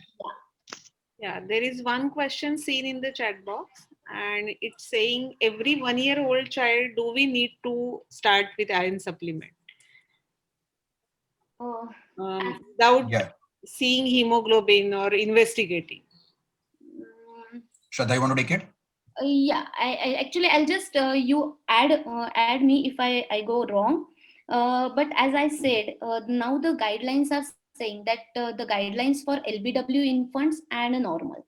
So all LBW infants, they are the narrated guidelines. I need not to take much anything on that. But for normal infants, when there is a gap, when anemia occurs, when there is a gap, when exclusive breastfeeding stops and weaning started. So this is something like, where we are not perfect. So that is the time when the guidelines have said that more than 4 months of age neonates, we should start a supplemental iron at least in a 2 mg per kg per day. which is just builds up the hemoglobin, because most of the time what we lack in OPD, in a busy OPD, the complete weaning counseling. The weaning counseling, it itself takes around 15 to 20 minutes. Absolutely. When to be started, how it is to be started, what preparation, how to give, what are the timings, and it's very difficult task. So it is better, I won't say that each child you investigate when they come for some vaccination, do CBC. No, you just start with the iron and multivitamin supplementation, and ensure that proper weaning, continuation of breastfeeding till 2 years of life, that will almost prevent the prevalence of anemia. Omkar, please add on if I missed. No, I think it's beautiful and very logically explained. So I don't think I have anything to add to that. Yes, but then like the American Academy of Pediatricians recommends iron to be started as a supplemental iron to all the infants at 4 months, because they're in America, in States, the weaning starts at 4 months. So there's a gap between 4 months to 6 months. So that is what they cover with supplemental iron, not to the infants who are formula fed. At 6 months anyway with the weaning start, and you can always supplement iron through the dietary measures. So beyond that, iron is not absolutely indicated, but 4 to 6 months gap they always cover with supplemental iron, which is usually indicated in even normal infants. So that is the message, I think. Not all infants, yes, if the iron-rich diet is given. And I think you explained it very beautifully and logically. So that was good. In short, when the child is in the process of weaning, we have to supplement the child with iron supplement. And should we continue it for 2-3 months till the child is okay with all weaning food and top food? Yes. So till the diet is fortified with iron-rich foods, a maintenance dose of iron, which is only maximum 2 milligram a kg, can be given. Okay. Yeah, that's as per the American guidelines. What about the premature babies? So yeah, there are specific guidelines for premature babies for as per the weight of the baby. Less than 1 kg, 1 to 1.5 kg, more than 1.5 kg. We always supplement them with iron as a maintenance iron. Any other question, audience? And about the iron deficiency, another molecule is just released is Tesiron. Tesiron झाले discussed, ठीक है? Yes. Okay. Tesiron is already discussed. Yeah. So basically, sir, what I always tell in my talk, that you give iron product with which you and your patients are comfortable with. Okay. It is not a Taziron sachet which has made a wonder. Okay. It is the only thing, it is good just for a compliance. A compliance to a lazy mother and lazy baby who are very reluctant to give our traditional iron preparation to baby, because it has a metallic taste. It is something like, sticky thing, give some stomach ache, blacken the tongue and teeth, black stools. So some parents are not comfortable with all these side effects. So that is the only added advantage, but it is very costly. As I already mentioned, it is almost 20 rupees per sachet. So it is like we are giving iron deficiency as a disease of a poor people, and we are giving a costlier treatment. So it's a paradox. So what my take is, like, if whatever, whether it is a fumarate, ascorbate, whatever iron, if you and your patients are comfortable, it is fine, provided the guidelines to be followed, like empty stomach, single dose, proper dose, the duration, like not to be given with milk or diet, whatever that is. If it is followed properly, your iron will show the response, nothing else. Many of the iron preparations are with folic acid, right? When you mention of the megaloblastosis anemia, you said some iron should be given in therapeutic dose. We don't know whether it is iron deficiency anemia or not. But with iron deficiency, whether we should give B12 or folate, because always all combinations are with folate in that. Yes. So yeah. Please. No, please go ahead. No, actually, sir, in our setup, there is nothing like a specific single deficiency they present with. They are presented with, like, it's a combination, it's a combo pack. So giving folic acid and how much it has? Hardly it has a 5 micrograms. So yes, sir, absolutely. If you see the content of it, the composition of it, it is not even a therapeutic dose. And yes, I agree. I completely agree. Ideally, they should produce preparations which are completely focusing on one condition, but yes, they come as a hodgepodge cocktail, nice Yes, cocktail, exactly. covering most of the conditions. So yes, and yes, it is not a wrong argument that yes, our children have some or the other deficiencies everywhere. So Right. they kind of help in covering. But no, I mean, yeah, the point is iron deficiency has to be treated with a iron preparation Right. as far as possible, iron preparation with the best elemental iron content. And we have a chart like ferrous fumarate with 33%, ferrous gluconate with just 12%, ferrous for sulfate with 20%. So the iron content, iron preparation with the best elemental iron and the maximum bioavailability should always be chosen in such conditions. So that's very important, In no matter what other things are there. In that megaloblastic, which is common? This folate deficiency common or B12 deficiency? we see B12 very commonly. B12. We see B12 very commonly. Very common. The patients on with epilepsy, anti-seizure medications, yes, we do see folate deficiencies. But B12 is something which we see. I think it may be a bias. We are sitting in the tertiary care institutes, especially in the municipal corporation hospital, Yeah. and then patients who eventually report eventually will be the ones which are suffering a big time. I mean, that's how we may be seeing B12 deficiencies so commonly. But yeah, very, very commonly. These patients are like going to all the setups and they have all the packs of MVBC tablet. So basically, that is the most commonly misused drug, that MVBC, which we'll find in every prescription. Another Especially when we are talking about the iron deficiency anemia, right? When we do the peripheral smear HB, we get this microcytic hypocytic anemia combination cause the hematology condition iron deficiency anemia. I'll just correct you, sir. Microcytic hypochromic anemia with high RDW. RDW, That's right. very important. Hallmark of nutritional deficiency, Right. high RDW. So there is Yes. a combination. There is a combination. I can say hematology disorder across in India. We can say, right. Correct. Suppose my poor patient comes, whether every time serum iron, IBC, ferritin, other thing, transferrin receptor, that study should be done or not. No, Right. but a PS examination should be done. Yeah, peripheral smear Yes. and Peripheral smear examination should be done. You did not do iron studies in all the patients. Again, it's subjective. I mean, it's individual based also, but we don't do iron studies in every single patient. In fact, rarely we ask them also if it is something which is, as we discussed in our previous cases, there's something more to IDA. If we feel, then we'll always prefer documenting baseline iron deficiency by doing the iron studies. But otherwise, we do a simple peripheral smear examination. If it is not showing anything more than that in history, clinical examination, CBC, PS, retic, I think I'll go with iron preparations directly. So basic CBC with retic count and starting iron and patient responding with reticulocytosis, that is sufficient to diagnose iron deficiency anemia. Yes, Absolutely. Definitely. In fact, reticulocytosis also is not something which I may differ with most of the hematologists, but I'm not testing retic count also on day 7 in most of my patients. Clinical indicator that the child has decreased irritability, the child is becoming better, eating well, all these signs. I mean, actually, not all of them even follow up with us on day 7.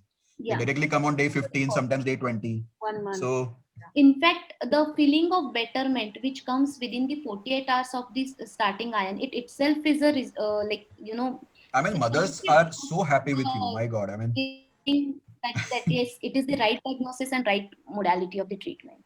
So there is one question that if there is any side effect of iron supplements, what should be done next? So basically, what kind of side effects you are dealing with? So there are, like I always say, if there are no side effect, then your drug is not at all effective. So there has to be a side effect to have an effect. So what type of side effects? Like they are like a bothering side effect or non-bothering. Like if there is a blackening of tongue, some staining of the teeth, some black colored stool, little bit of stomach upset, they can be handled by counseling itself. A good counseling is must, as Ambedkar sir always say, that half of the problem are solved just with a good counseling. Secondly, sometimes kids may not tolerate iron because of the the abdominal pain, or they just vomit out, they don't like the taste or whatever, for what not reason. Then you can just give the alternative or a better the iron solution. Change the iron preparation. You can dilute the iron only in water or a lime juice, not in milk. That is important. No iron to be added in atta, like making the dough. Some mothers, they say that we'll add it in the dough and we'll make rotis and give. Is it okay? It's not okay. No iron to be added in breast milk. That is also one thing. So iron has to be given alone. It is like on empty stomach. That's all. Yeah, I think there's one more question. Why B12 causes hyperkalemia? Why folic acid after 7 days of B12 initiation? So B12 does not cause hyperkalemia. Treatment with B12 will cause drive of potassium inside the cell, and that will cause dangerous hypokalemia. And that is the worry. I mean, that hypokalemia can be sometimes really, really dangerous and life-threatening. So we always give test doses of B12. Very low doses of B12. I won't say test doses, low doses of B12 in the beginning for the first 2 days and monitor potassium. And the potassium is staying normal after these 2 doses, in between and afterwards. Then we start with the full therapeutic dose of B12, which is 1000 microgram. Again, that kind of hypokalemia we have seen with whatever practice we have is predominantly in younger age group more commonly than the adults. So not something which is seen in adults so commonly, but it does not mean that we should not monitor. Yes, younger age group, you should be very meticulous with monitoring potassium. That is number one.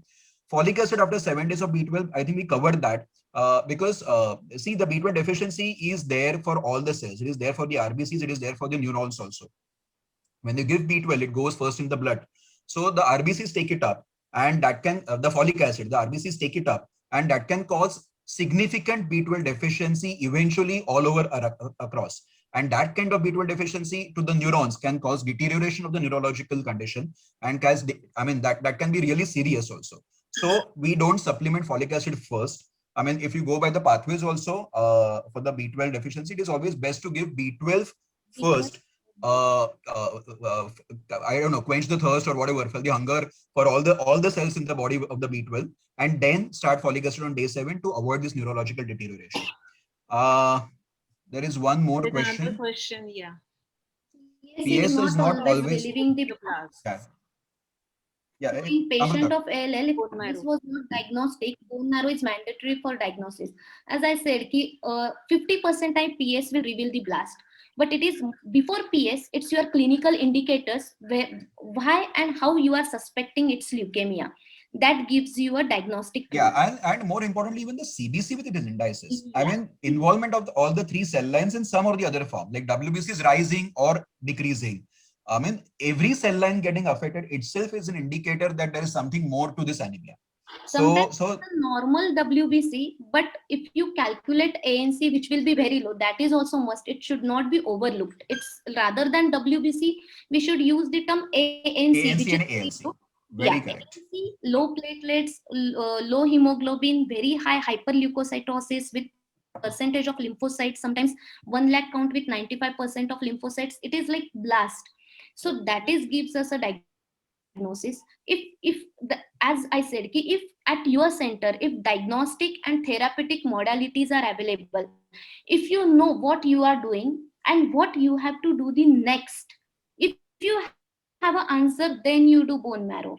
But just don't do bone marrow. It is to diagnose and to refer the patient to some center.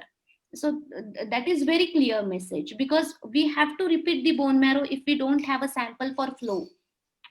How common is leukemic leukemia? It's very rare. Very rare. Sorry, no, I didn't get your question. Leukemic Very leukemia. rare. How common is leukemic leukemia? Yeah. Very rare. Very rare. And there is one more question in the chat box regarding ferrous bisglycinate. Even the company claims that iron absorption is much more as compared to other iron salts. So is it true? Any word about that? That's what I have written the answer, ma'am, that it company claims. So I really never tried that. Nor I have tried it so commonly. Never tried. See, there is one company who has, I don't know the name of company, I don't remember basically, but they have a combination of calcium and iron. And they claims that it has a better absorption of iron, though we have a calcium in it. Frankly speaking, I never dared to use that combination. Yes. So I really don't know. And another of the megaloblastic anemia, sometimes there can be like a leukemia-like picture, right? It can be there. Yes. Megaloblastic anemia. In that case, sometimes you go for a bone marrow also in that. Yes, sir, that's what Omkar has suggested. In nutritional cases, if you are, it's a benign. The first is like appearance of the child. The megaloblastic will not be a sick looking child. Right. If the child is sick looking, if your clues are saying, if bony tenderness, if you touch the patient and if she cries or climbs, not to touch. Like I ask simple thing to the parents की पाय दुखतात बोलतात का? हो बोलतात. दाबल्यानंतर त्यांना बरं वाटतं का रडतात? बरं वाटतं, दॅट मीन्स इट्स अ बेनाईन. नाही ते दाबूच देत नाही, हात लावू देत नाही, something is alerting me. Right. So these are the simple things.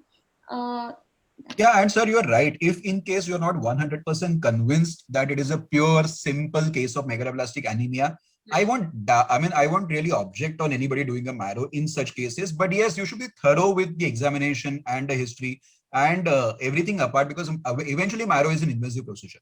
If there is anything which is a pointer which is telling you constantly there is something more to this megaloblastic, something more. Come on, I mean, why the liver is so much enlarged and a bulky disease coming as a megaloblastic? Of course, I will do a marrow.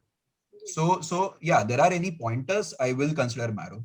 But Better to suspect most and cases refer. we don't. Most cases we don't.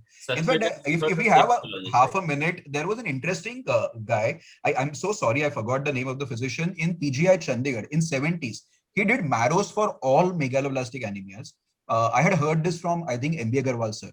And then he did the cytogenetic studies also on those marrows, and he found out that there are so many defects which are now documented as megaloblastic anemias with the DNA and all those changes, because ultimately the issues with the DNA synthesis and all also. So he documented that, because those were the cases which were also considered as MDS by some people or something or the other. So it is best that you don't investigate more if you have something which is so obvious and I mean so obvious and shouting out it is megaloblastic. Try giving B12, have a close follow-up. If it is leukemia, it will anyway be picked up on a PS. As soon as you give B12, the PS will be showing blast.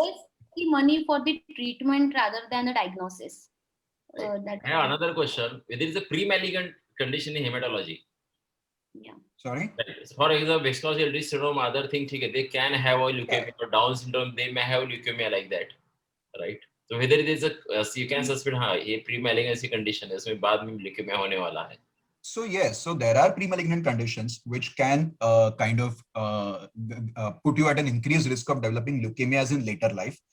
Most of the inherited bone marrow failure syndromes, immunodeficiencies, I mean, there are many conditions which can put you at an increased risk of developing leukemia than as compared to what a general population would have. Okay. Which this AML or ALL, which are the better prognosis? So the conditions generally are the better prognosis. So better prognosis is always ALL. Recently, I mean, as a hematologist, I love to have an ALL kid. I mean, I'll become so famous if I have an ALL kid, because I'll 90% of the times cure them, as compared to AML. Of course, any day. ALL are difficult to treat, difficult to manage. Lots of because eventually it is affecting your myeloid precursors. Myeloid precursors are the ones which are required for genesis of most of your cells, yes, including your immunity. So it is a very difficult. I mean, I won't say it is as difficult as it used to be earlier. It is now treated well. There is a good treatment available, and there is a good cure rate available now. But as a hemato-oncologist, I would love to have an ALL kid over any other kid. I mean, immediate spread of name, like what a great oncologist he is. He cured my disease, my child of cancer. I mean, yeah, of course I would love to. Like a curing a Last cancer. month I was this AML case and it's going on a chemotherapy. Like, AML best to refer to Shraddha, I think. Yeah, I'm just substitute. Shraddha, I'll give you the AML cases. You send me the ALL cases. Yeah. I think very well answered. Any other questions from anyone else? I think Dr. Shraddha has answered the query about corrected retic count in the chat box itself. Yes. How to calculate the corrected. Formula. Basically, it's a formula. Yeah. Corrected retic is retic into the patient's hematocrit upon the hematocrit normal for that age and sex. Yes. So it's a formula basically. It's mathematics, nothing else. So a quick way to know, retic count, what we generally, quick way, I mean, this is the right way to do it. Quick way is if hemoglobin is generally, the hematocrit is generally triple the number of hemoglobin. So if hemoglobin is suppose 15, we consider as normal hemoglobin. Hemoglobin somewhere around 10, somewhere around 6, 7. So if it is somewhere around 6, 7, I'll consider retic count as half. If it is somewhere around 10, I'll consider it as 2/3. If it is somewhere around 5, I'll consider it as 1/3. Corrected retic count, like a quick indicator. Like I have to quickly go through the cases, and then there is a huge file with a big, thick one. So this is one way I can quickly eliminate these errors. And Omkar, another clinical examination, on examination of palm, the creases and the other area, whether you can suspect हाँ इसका hemoglobin ज़्यादा अच्छा है, कुछ issue नहीं है, more than how आप खुद so only palm I won't consider as the best examination modality. सध्या बंदरी थंडी जास्त होती, when there was winter days, people come with white palms. I mean, they have hemoglobin. My palm was so white and my hemoglobin was 16. नाही म्हणजे मला जसं की clinically पेशंटला आयन चालू करता 1-2 महिन्यात तर आला व्यवस्थित त्याचे डोळे That's one of the indicators. That's one of the indicators I would say. But always examine the tongue, the ear lobule, and palm, all them together. That's what I prefer. Jay, early age, it is not pigmented. The creases are not pigmented in early ages also. That's why you cannot judge on seeing the palm and creases, whether he is anemic or not. If anemic child is having rhinitis, his eyes conjunctiva will be congested. So we can't say that it's not anemic. So it's very subjective, and it's your experience. Like right. And I don't know what the book says. I'm sorry if I'm going against the books of some seniors who have put forth some guidelines. But then I examine palm, tongue, ear lobule, everything. And then if I have everything pale, then I say, okay, this is pallor. I mean, I won't generally jump to, okay, palm faint dikh raha hai, completely pale nahi dikh raha, pale dikh raha hai. I mean, this could be winter, which the child has like kind of constriction, vasoconstriction, the palm is looking white. I mean, all these questions keep coming to my mind. So I always examine everything and then, okay, this is pallor, fine. That's it. Another talking about the hemolytic anemia. Anyone else has got questions? Jay, you seem to have lots of questions. आता कोण नाहीच आहे, कोण madam झोपले सगळे, कोणी Wait. Oh God, we put everyone to sleep. Oh Yeah. my God. taking them to sleep now. We I are have one question another, right? Just a second. One minute, Jay. Let me ask someone. जयचा derma module संपल्यानंतर त्याला आता वेळ मिळाला, त्याच्यामुळे तो बोलतोय खूप. Oh, we missed the Dharma module. 9:30 Okay. आम्ही सर्व जागे आहोत.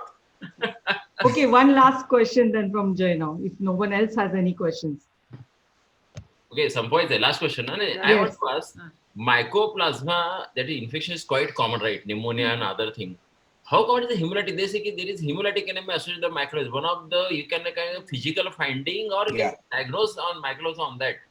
Yeah, that's interesting because recently we had 2 cases where they were referred to me as pallor. They turned out to me hemolytic anemia. They turned out when we did the DCT with monospecific sera and at different temperatures, they turned out to be cold agglutinin disease. And then, we went back and then we saw that the X-ray was showing some kind of involvement, and it turned out to be mycoplasma IgM positive. So yes, 2 cases recently in Nair, not in Thane, where I'm practicing, somehow not in private, but then in Nair, I got these 2 cases, and it was very interesting. I mean, suddenly mycoplasma I diagnosed, like on PS and on my CBC. It was fun to go back, but then again, we missed out on clinical examination as a hematologist. Last question. In fact, simple clue for this mycoplasma infection, the AIHA is secondary to mycoplasma on CBC. Yes. It's your hemolytic anemia and with very high MCV. Yeah. Like MCV of more than 120. 130, 140. That is what the MCV. Any hemolysis. Immune hemolysis. Right. Never go beyond. But if you so these are the RBCs which are clumped, sir. And the clumped RBCs kind of give you the very huge MCV. Like, resident comes to you like, "Arey, 140 MCV, sir. Is this megalolactic?" No. Please look at the PS. You'll see nice polychromasia, RBC clumps. It will go in favor of immune hemolysis. And that's how we go there. The mycoplasma, like if patient is having cough, cold, very high MCV, hemolytic picture, like you just close your eyes and say, let's do mycoplasma, treat him, he will be okay. That's fine, no issues. Right. At the same time, RDW, if you see, that will also be very high, but it won't go like beyond, it will be more than. So many times, even Shraddha, it has happened that the pediatrician sent the CBCs back. कि क्या तुम्हारा machine कुछ भी values देता है, and then they repeated the 3rd time they send it to us. ये MCV sir थोड़ा ज्यादा है, पता नहीं वो हम लोग lab भी change किया लेकिन नहीं हो रहा है. So then they're like, no, you have to believe the values someday now. Come on. Actually, we have to believe our reports. Yeah. They are calibrated machines and a good pathologist, and like as our microbiologist used to say, you have to believe your culture reports. You can't just say कि अरे इनका क्या contamination आता है. First, start believing. you will- calibrated machine नहीं है sir हमारे lab में क्या करे like you know no, You're it's right. not calibration problem.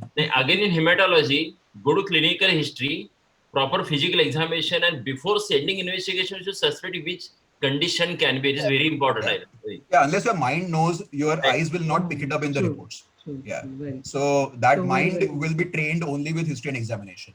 I think yeah, that is the reason the title is also approach to anemia, not approach to CBC per se. So yeah, everything is important. History, Yes. examination. I don't have any question. Please, all everybody is listening. Omkar was the first specialist to help me, us, Raigad IP and my IP. So I enjoyed it, sir. Question that Pedic Premier League, that all hematology question was from Omkar only. I used Okay, all great. all our academic session. Right. Yeah, I enjoyed it. In fact, when I saw Hemant sir, I suddenly remember the quiz only. The way he was, you know, kind of keeping the time and then very strict about the things. No, team B has not answered. No way. I mean, अरे I Baba, just remembered all those things. मला लोक Hitler म्हणतात म्हणा आता Hitler म्हणतात Hitler आला रे बघा आजपर तुला धर्मामध्ये म्हटलं कोणीतरी तिथे I think we should wind up now. Really great sessions, Dr. Omkar and Dr. Shraddha. Absolutely to the point, very clear-cut messages. Thank And you I so much. We also enjoyed had a this wonderful session time. so much, you know, very much, and very informative. It was not even 1 ounce. It was absolutely kept us on our edge, you know, what kind of picture you're painting. And even we got thinking, what is the clinical, how you're approaching the case. Excellent. Great. So there are few people who we haven't put up to sleep, you know, Shraddha. I mean, I can see.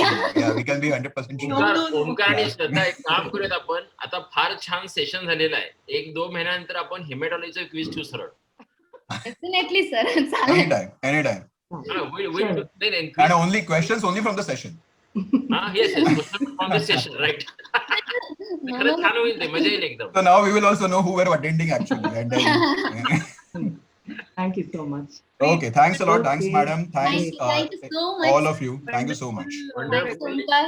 Thanks. Thank you so Thanks, much. Dr. Shraddha. Thanks, Dr. Omkar.